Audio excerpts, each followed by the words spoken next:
Hey, Jex, welcome to the show. I appreciate you being here. Thank you. It's an honor to be here. I want to start because I was curious, where are you originally from? I was born and raised in New Hampshire, about an hour north of Oh, Boston. oh, I didn't know that. So, Yeah. New England from girl. the north. Yeah. Okay. You were in the army. You were enlisted? Am I wrong there? Marines, You're, actually. Yep, but I was enlisted. why was I thinking army? Actually, I know why I Army was because I spouse. yes, and I was looking at your LinkedIn, and you used to do something on your like budgeting on army installations, right? Yes, I was a GS civilian for the U.S. Army. Yeah, I did budget technician and budget analyst for 3 or 4 years. Okay, I didn't mean to insult you right Yep. off the bat there. So, I forgive you. yes, okay. So, Marines, what made you decide to join the Marines? Was that something you always wanted to do growing up?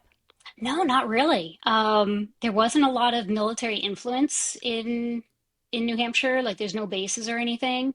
But I played in music from seventh grade on. I was always in band, and I really enjoyed the camaraderie that I had with my fellow band's classmates.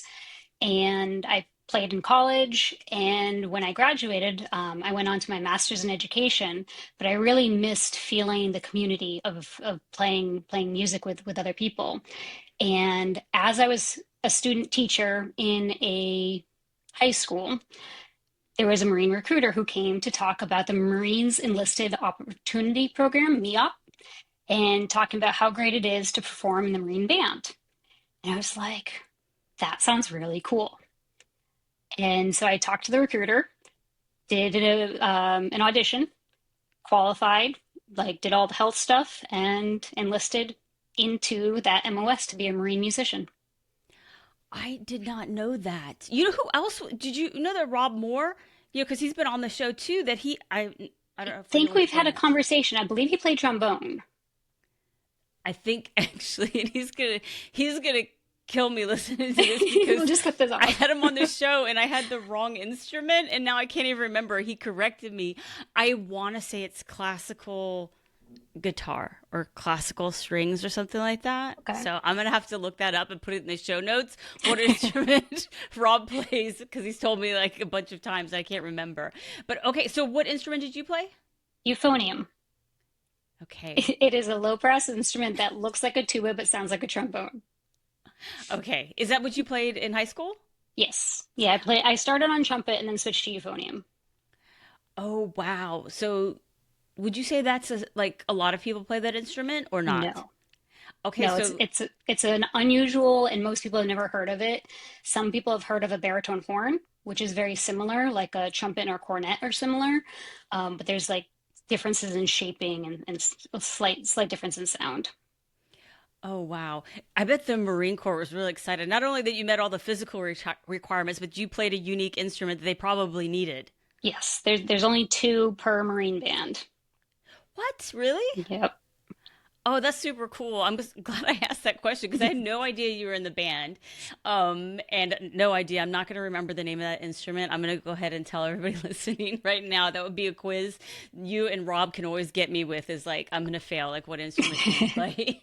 But did that take you a lot of places when you were in the Marine Corps? It did. So I was actually stationed in Albany, Georgia, at a small logistics base, and we didn't have like Cherry Point has change of command seasons, and they're doing like 3 and 4 ceremonies per day for weeks on end.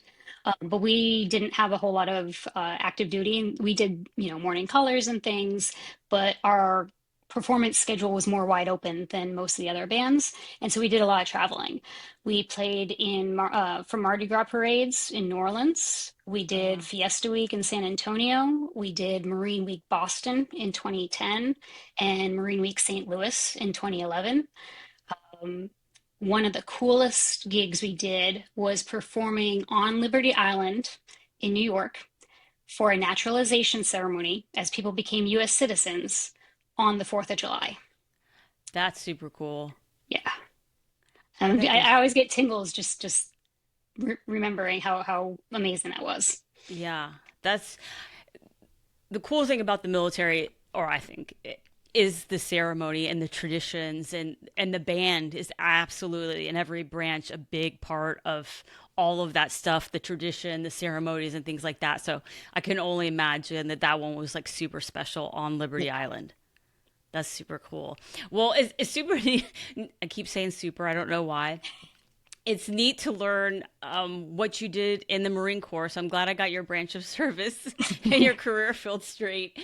I did want to switch gears and talk to you because now, I mean, so Army spouse, veteran, and you're a financial counselor. You have your own business, financial coaching, correct? Is the main thing. Okay, I want to make sure. I feel like I need to double check myself today. Um, so I wanted to switch gears and talk to you about the VA disability claim process because it has a financial impact on every veteran. Like this is, something that you should apply for or maybe like people think that they shouldn't. So I want to start by asking you, with your experience as a veteran and a military spouse, you're seeing things through a lot of lenses. And as a financial professional, why is VA disability, that process for your claim, something service members shouldn't overlook? That's a great question.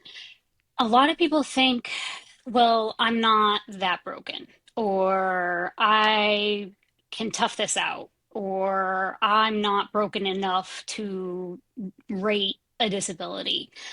And they really sell themselves short, both financially, because as most people know, having compensable ratings means that you receive money every month, but it also opens the door to other benefits, even just VA healthcare. If you're not rated, I don't believe that you can get healthcare. If you have a certain rating, I want to say like 30% and below, you can get VA healthcare for the service connected disabilities. At a higher rating, overall rating, you can get VA healthcare for any disabilities, whether it was service connected or not. So health insurance in America is very expensive. It is tied to your employer. So if somebody gets out, say they're not a retiree, they like I did 4 years and got out, and you don't have the option, like your employer doesn't have good health coverage, or you want to be self-employed, but you're concerned about health care, get your VA health care. If you get your rating and you have a certain overall rating, you can get your health care for free through the VA. What about actual disability pay? Like Yes. is that something, some people feel like I shouldn't take that every month, or I'm sorry, let me back up for a second. They feel like they shouldn't apply because I'm not going to take money each month, or I don't want to do that. I agree with you. A lot of veterans are like, well, I haven't lost a limb, or I was never, shot at, never blown up, those type of things. But there's a lot of other stuff that goes on in the military that could lead to a disability claim. But what's your advice for them on the money part of it? Yeah, so a lot of people think that maybe there's this limited pot of money, and that by them claiming, then it prevents somebody else from getting the benefit that they might need, in quotes, more. Um, but the VA appropriations, the way that claims are funded is they are funded up to the requirement. And the more claims, the more veterans who are receiving more money each month, the more the VA gets funded. So you're not taking from any other veteran. Um, and it can be, I mean, I think you talk a little about financial independence in this show and having forms of passive income. The more income you have, the less income you need to earn. And so if a veteran has a compensable rating, meaning they're receiving money, at 10%, it's maybe like $150 a month. But if you're 100% rated and maybe have a spouse and one or two children, that's over $4,000 a month, $48,000 a year, and it is tax free, both at the federal and the state level.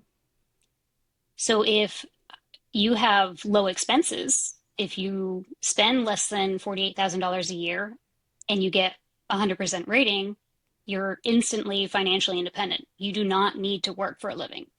Many veterans choose to, either for fulfillment or because their expenses exceed their rating. Like for me, I'm not 100%. I do get do get disability pay, but we still work because the pay doesn't cover our expenses. But if you have um, disability and maybe you have some other passive income stream, maybe it's real estate, maybe it's investments, all of these streams can combine to give your family financial security. Yes, that's very, very good point. For people, especially on active duty or, very close to getting out of the military, what are some of the first steps people should start taking before filing their claim? Go see your doctor. Okay. So the VA, a lot of people think of it as being a medical process, but veterans would be more successful if they think of it as a legal process. You need evidence, you need proof, you need documentation. A lot of that documentation comes from doctor's visits. So if you go to the doctor, like maybe it's your annual PHA, and you say, hey, in the last year, X, Y, and Z started. I'm having this issue, this thing hurts. I was, you know, doing a ruck and, twisted my ankle and now it hurts. Getting these things documented, you can choose later to claim those things or not. Maybe your PHA is 2 weeks after the ruck and your ankle hurts. You mention it and now it's in your documentation. If your ankle heals fine, then great. You don't need to put in a claim. But oftentimes they don't. Maybe because you weren't given the time to rest and heal and recover, or maybe it was just a very severe injury for whatever reason. But if you don't mention it to the doctor, then nobody knows that it's happened. So you need that documentation in your medical records. A lot of people, especially retirees, will go to the doctor typically like the 2 years prior to getting out. And they will start documenting all these, little aches and pains that you just suck up and move on. But they accumulate after, with 18, 20 years of service. And even for myself, after 4 years, I had things from military service that I got documented and service connected. So these things add up and they negatively impact our quality of life. And sure, maybe you can get 100% disability and still work. Just because the VA rates you at 100% doesn't mean you're incapable of working, but it means that maybe your potential for earning is decreased because maybe you can't do a job that requires heavy lifting because you sprained your back, or you can't stand for as long a period of time because you've injured, you know, hip, knee, ankle, something. So these things negatively impact our opportunities for employment. And that's what the compensation is for, is that decrease in potential earnings, not, oh, you're hurt, here's money. It's you're you're injured or disabled in some way, and we want to compensate you because you're less able to do certain jobs after the military. Yes, there's a couple of really great points there. One, we're so guilty of it. I mean, I can even think back now. I know it's not the same, of like maybe somebody going through Ranger school or the SEAL pipeline, but even like a basic training, I got bit by like a spider, and I did not report it until basically, not basically, I had blood poisoning. And then they're like, you have to go to the doctor now. But it was like, one, like, I don't want to start this over again. I don't know, like, I'm a basic because they're just going to yell at me no matter what I do. Like, I should have known that. But, even when I was hurt, they were yelling at me. But it's like you just don't report those things. Or people that jump, like you don't want to lose your jump pay, so you're going to walk off probably what is a hairline fracture in your foot after a jump because you want that jump pay. You don't want to, you think it will go away. You can walk it off, and so they're not documented very early on when it should be documented. I mean, but I could see that too. Like you get very far in Ranger school, get very far in SEAL training. It's not like you want to say, get it documented.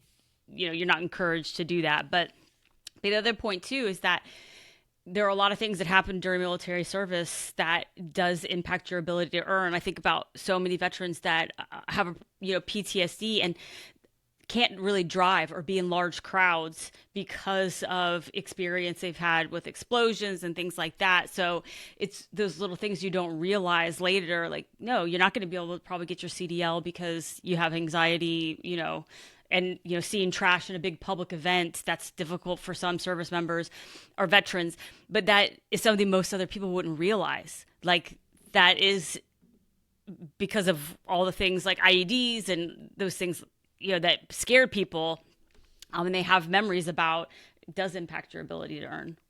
Yeah, and that's a great point. I've been focusing mostly on physical impairments, but the VA is certainly not a perfect system, but they have gotten a lot better about recognizing mental health issues and rating veterans for those. Oh yeah, absolutely. I think they've come a long way. Like I've you talk to a lot of people that work at the VA, whether that's in management, leadership, boots on the ground, and I do feel like there's a lot of good people that are trying to change the way that they're seen, first of all, because that's part of the stigma is like people just won't go to the VA because they're like they're not going to help me or they're not going to listen to me. But I do think that's changed. So that's, I think, great to start documenting before you get out of the military and look at it as a legal process instead of a medical process. Like, you do need evidence that you're not just pulling this out of thin air, because there unfortunately are some people that do that and ruin it for the people that are really do need help and have those injuries. This, I kind of mentioned it there, but what are some of the maybe some misconceptions people have about this whole process, or maybe mistakes that you see people make? Sure, we've touched on a couple of them, like I'm not broken enough or I don't deserve this. And that's not true. The VA has regulations, and the regulations state whether a veteran is eligible for, this compensation or this service connection or not. And if the regulations say you're eligible, why do you self-select out? If you meet the requirements, then you are eligible. You do deserve that. So I see a lot of people discounting themselves before they even claim. And then the other one was, thinking of it as a medical process when really you should think of it as a legal process. I also see veterans who have been out for a while think, oh, well, I've been out 6, 10, 20 years. Now it's too late. And there's no deadline on making claims. You can claim a new issue at any age. It gets a little bit harder the longer out it's been because you need to have documentation showing that it happened or was service connected in some way. And then the VA also wants to see chronicity. They want to see that this is a chronic issue all along, so that the longer it is that you're claiming, the more documentation you might have to provide. But there's no deadline. It's never too late to claim. Okay. Yeah, that's a very good point. It's never too late, because there's a lot of, I've met some Vietnam veterans that never filed but can still file. And there's a lot of people that do pro bono work, attorneys that will help, if it's a little bit complicated, because, different record keeping back then, definitely different mentality about having injuries and, getting the military to help pay you know, for the injury that you received due to your service. So I think that's really important to mention. What is your advice for people that have applied and maybe like think, hey, I'm going to get 70% or I'm going to get 100%, and they start spending maybe money, uh, like they know they're going to get it, like it's guaranteed, because there are a lot of companies, people that say that, like, oh yeah, like everyone gets 100%, like everyone gets 100%. So sometimes people get that in their mind. Yeah, so don't count your chickens before they hatch. Don't spend the benefit before you receive it. You might think that this is a slam dunk, but maybe the VA doesn't see this certain piece of documentation. Um, the VA has humans reviewing the information and rating these conditions, and they make mistakes. So you might think this is a slam dunk, you're going to get X rating, and you might have provided everything, and maybe you should get that rating, but something happened in the process, and you're rated lower than you should be, or maybe service connection is denied when it should be connected. And so the VA has appeals processes in place for that. But for somebody who's getting out and thinking, oh, I'm gonna get X% rating, I would encourage you to wait until you have your rating before you start spending the compensation. On the other side of that coin, what's your advice for people that, especially people that have separated, not retired, so they're not receiving a pension, but people that have separated but are struggling, whether that's physically or mentally with employment because of their disability, but they're waiting for a claim. Like, how can they manage keeping a roof over their head, paying their bills, food on the table until that comes in? Yeah, unfortunately, the VA claims process is lengthy. One thing that veterans or service members about to separate, that they have this option that didn't exist when you or I were getting out, but it's the benefits discharge or benefits delivery at discharge, the BDD process. So if a service member is between 180 and 90 days before their last day of active duty, they can submit their VA claims before they've even gotten out. And so now the VA is working on their claims process, reviewing all the evidence, getting you in for for exams, things like that. And a lot of people I've talked to have actually gotten their decision within a week or a month of getting out. So that can kind of expedite that process if you're still on an active duty. If you've gotten out already and now you're submitting a claim, mostly you just have to be patient. There is an expedited process for those who have economic hardship. So if they are struggling to get a roof over their heads, if they can't put food on the table, I'm not quite sure the process, but they can contact the VA and say, "Hey, I'm having hardship. This is my situation. Put me in this expedited queue," and those claims tend to get processed within a month or two. Okay, yes. And I believe too with the Veterans Benefits Banking Program and Vet Sense in there, there's like you can get financial counselors and some help there too as a veteran. So that's really great advice for people to identify themselves to the VA as having hardship. Mhm. A lot of people do intend to file or have done intends to file, which basically puts a dot on the map like, hey, I intend to file. And because of that, the lengthy process that you're mentioning, but your intent to file is a day that they have to back pay you to. And so there are a lot of veterans that receive back pay once they are confirmed for disability compensation. What's your advice for people that get a windfall of money? Because sometimes it's a big chunk of change. Like, how can they, especially if they have debt, or the whole gamut, like whether they're doing well financially or not, how should they handle receiving a large chunk of money? Sure. And VA back pay as a windfall would be the same as any other windfall, reenlistment bonus, inheritance, insurance payout, anything like that. Um, One of the biggest recommendations is to just take your time, because getting a big chunk of money like that can be emotional. It might be, positive. Hey, look, all this money. You might be excited, but especially for veterans receiving back pay, sometimes that can feel complicated too. If there's a mental health claim in there, you might feel guilty, like, why am I getting so much? Or maybe why was I underrated?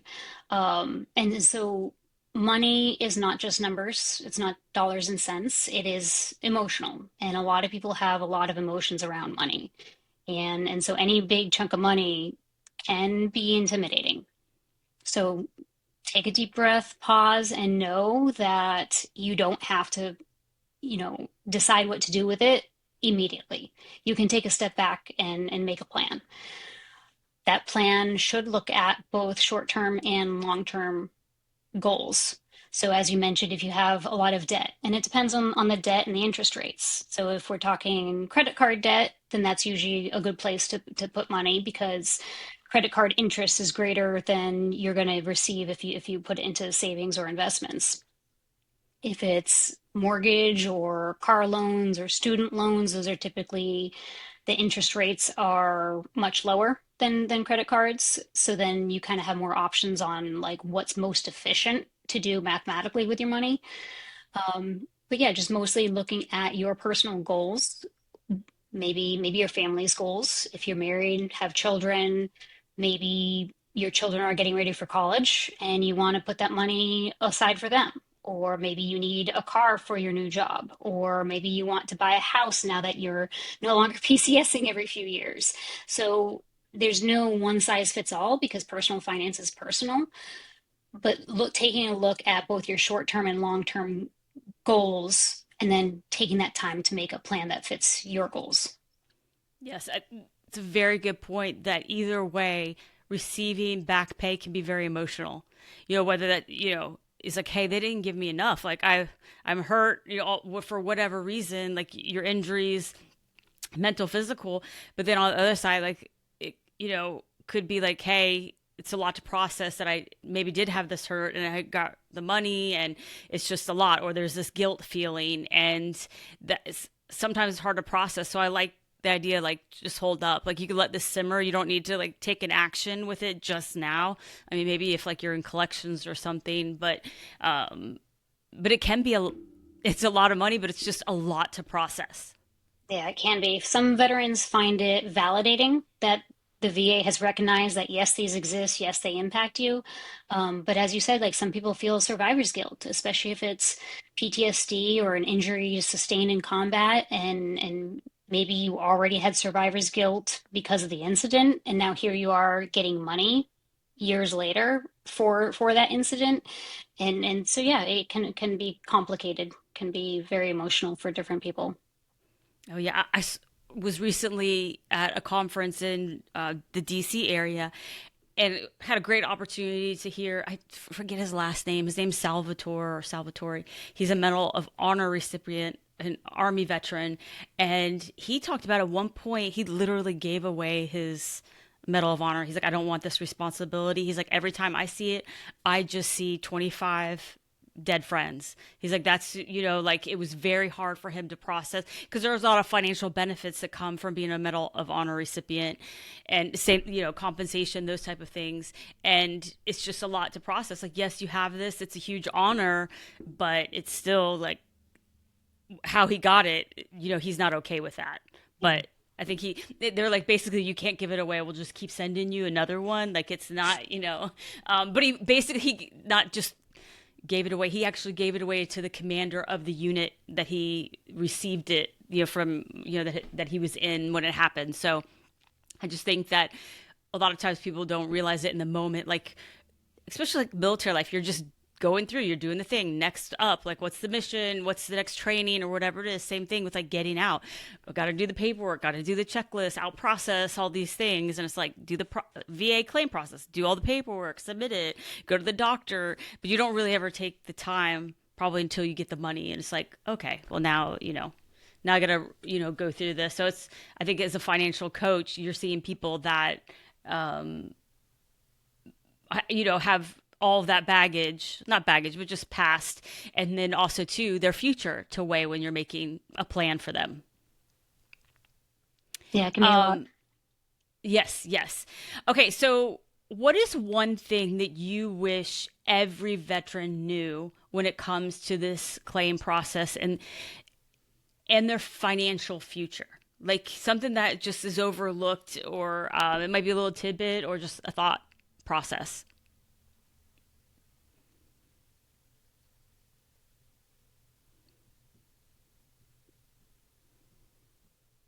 I would say learn the process.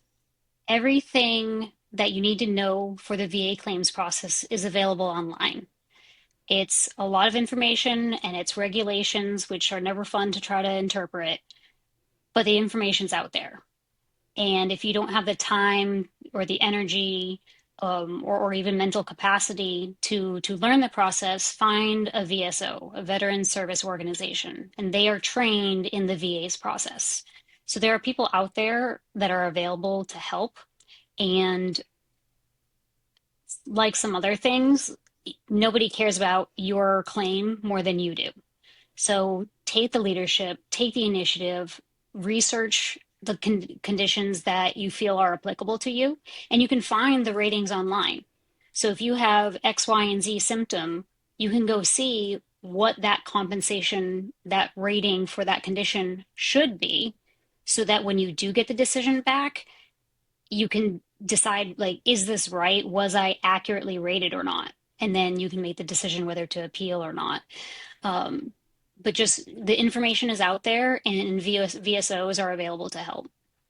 That's a really good point. Like doing your homework, researching, knowing the process, and um, also too, like you're not a medical expert. I mean, you might be in the military, but I remember that I had a family member that they had the smallpox vaccine, which is, or for some people, it was part of military service to receive, and there's research that shows that people get skin cancer in that exact spot. Like Mm. it's, and this family member got skin cancer in their vaccine site. And so it's just like, who could have known that? Like, who could know that that's, that they're seeing it? So you don't know what the VA knows unless you do a little bit of research and maybe talk to a doctor. So something that you think is nothing, but hey, no, I did get this vaccine or I did whatever it is, you just don't know what the relationship is. Yeah, so it's a good idea to get your service treatment records as you're getting out. If you've already gotten out, there's some avenues to get a copy of those. And then I've heard from a lot of people, like, they're flipping back through their documentation and forgetting about things that were mentioned in, like, PCM appointments or what have you. They're, oh, I didn't remember that, I sprained my ankle on this rock, but my ankle still hurts. Look at this. Now I have documentation. Like, you might even forget the service connection exists because, well, you've been dealing with it for years and you forgot. So having your service treatment records yourself and going through them to see, because the VA has your service treatment records. And so if they have them and you don't, you're almost at a disadvantage. And so it's good to have the copy, look at it yourself, and see what's in there. And that can help you put together a stronger claim. And I also wanted to mention, when I said, like, everything's available online, specifically the CFR, the Code of Federal Regulations, number 38, is specific to VA conditions and compensation. Wow, I did not So know that. Okay. yep. So you can go online and say, hey, I suffer from migraines. I think it's from the burn pits, and I get migraines once a month. And migraines that occur monthly are rated at 30%. And as long as you can make that connection to the service, um, then when you receive your decision, if you show you're having migraines monthly, then you should be rated at 30%. If you're rated at 10% or lower, then you know that there's an opportunity to appeal that decision. Some Okay. people Well, put in an appeal thinking, oh, well, I just feel like I deserve more. And they might actually I be at thought the top rating for that condition. Like, there is no more to get for that, but they didn't look at the page to know what their options were. that's a really good point. Like you can't, some conditions you can't go any higher, whether that's, I don't know. I can't even think of one off the top of my Yeah. head. But So yes, you're, migraines cap out at 50.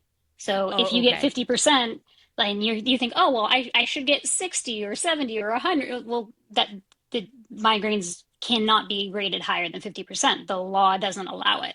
So you could appeal all day long, but if you're at 50, you're never going higher for that condition.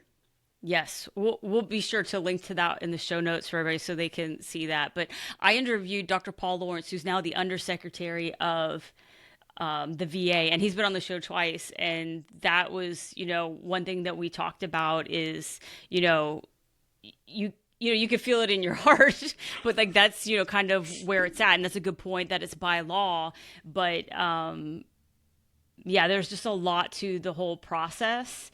And the VA math is kind of more what we talked about, is that you get 50 for this one, 30 for this one. And there's a calculator online, but it's just, it can be very confusing. So yes, you only got 50 for migraines, but you might have gotten 50 for some, or 30 for something else, and 30 for something else. And that really only brings you to 70%. Like, I know it's a weird math, but Yeah, it's multiplicative instead of addition. So 50 plus 50 doesn't equal 100 when it's percentages. 50, and then the VA looks at the remaining 50%. So 50% of the remaining 50 is 25, which plus the original 50 brings you to 75, and 75 rounds to 80. Yes, but it's people that have never But gone yeah, through it are like, you all are crazy. people call it VA math. Yes, VA math. And it'll make you think you're crazy. You're like, okay, well, that should be, 50. I remember like when I first started coaching veterans, and it was like, that can't be right. Is that right? Like, what they're like, if you're telling me you got 70 for this and 30 for this, like, that's 100. And they're like, no, that's not, it's actually not in VA math. So, but when you file, like, they'll break it all down for you on what it is. So, okay, I want to switch gears now and ask you a couple of quick random questions I ask everybody. First off, what is one resource or tool that you use that makes your life or your work as a financial coach easier? I would say Monarch Money for both professional and personal. I use it for our family's finances, and I love how it categorizes expenses and it gives me the reports that I need, and it makes it very easy for me to keep tabs on our own finances. It also has a professional window. So if my clients want to use this tool, they can link their accounts, and then as the financial professional, I can view what they see, and it makes our coaching sessions go a lot more smoothly because I can see the same data that they have. Yes, I love that. Okay, I will link to that in the show notes for everybody. What is your favorite book right now or your favorite book of all time? I think it's Your Money or Your Life. For Okay. me, that was a pivotal book to read at the beginning of my personal finance journey, which was probably 2011, 2012, toward the end of my enlistment. And it really speaks to the importance of managing your money and your time wisely because we have a finite amount of both. And the more wisely you use your money, the less time you might need to spend working. And time is what's really finite. And so prioritizing that is important. Okay, I love that. I'll be sure to put that in the link for the show. I will be sure to put a link to that in the show notes for everybody. Okay, now it is time for my favorite part of the podcast, which is game time. And in honor of your visit, we are going to be playing Where in the World Military Edition. Are you ready for this, Jex? Yes. Okay, I'm going to give you the name of a famous military site slash monument slash memorial, and you have to guess the city or the installation, basically the location of the monument or the famous military site. If you get 3 out of the 5 correct, you get bragging rights that you won game time on the MILMO show. Okay, are you ready? Yes. Okay, first one, and I hope you get this one because I was thinking you were Army. So now that I know you're Marines, then I know that you might not get this one. So I might help you with this one. Where in the world is Iron Mike? So it's Army. So, okay, I'm going to give you this one. It is going to be a win. So we'll put it on the board for you. It is at Fort Bragg in North Carolina. So it's his name is Iron Mike, and he's an airborne like monument near the Special Forces like Airborne Operations Museum. So okay, so you get that one. Thank you. Yeah, all the Army people are probably like, I know where Iron Mike's at. So okay, number 2, the USS Constitution or Old Ironsides. One is in Boston. Wait, That is wait. correct. It is Boston. Okay. Yes, When you yes. said Iron Mike, I was actually thinking of Iron Sides. So Oh, okay, I didn't even think about that. Put those two together. So, okay, it says it's docked at the Charlestown Navy Yard. I've never been to Boston, so I haven't seen that. Okay, so you got 2 for 2 so far. Number 3, the Tomb of the Unknown Soldier. Arlington in Virginia. Yes, that is correct. Number 4, the Marine Corps, which again, this is a plus because I didn't know you're Marines. The Marine Corps War Memorial, the Iwo Jima Memorial. I know there's an Iwo Jima statue on Kaneohe Bay. I don't know if that's the full memorial. No, that's not the full. I can't talk today. The full memorial. I'm gonna guess somewhere near Quantico. Kind of. You're getting warmer. It is. I didn't know it, but it's technically in Arlington, Virginia. It's the Arlington National Cemetery is, I guess, where that memorial is. So, okay. Um, Number five, the Alamo. San Antonio. That's correct. I thought that one was going to be that was going to be easy. So you got 4 out of 5 Yeah. correct. So you definitely have bragging rights that you won game time on the MILMO show. Well, thank So you. The Alamo was especially easy because we went there for Military Money Conference 24. I know, and it was really. I loved. We had a party there, and I loved the history of it. It was super cool because what was it there? I forget what they called it. Their artifacts area. We got to hang out in there and see them all. So I loved it. I had a great time. So. Yeah, I enjoyed that night. Well, I appreciate you playing the game and for being on the show. Can you tell everybody listening where they can learn more about you and the work you're doing? Sure. My website is financifycoach.com. That's spelled FINANCIFI coach or financifycoach@gmail.com. Okay, awesome. I will be sure to put links to that in the show notes for everybody. Thank you again, Jex. I appreciate you being on the show. All right. Thank you so much. This is fun.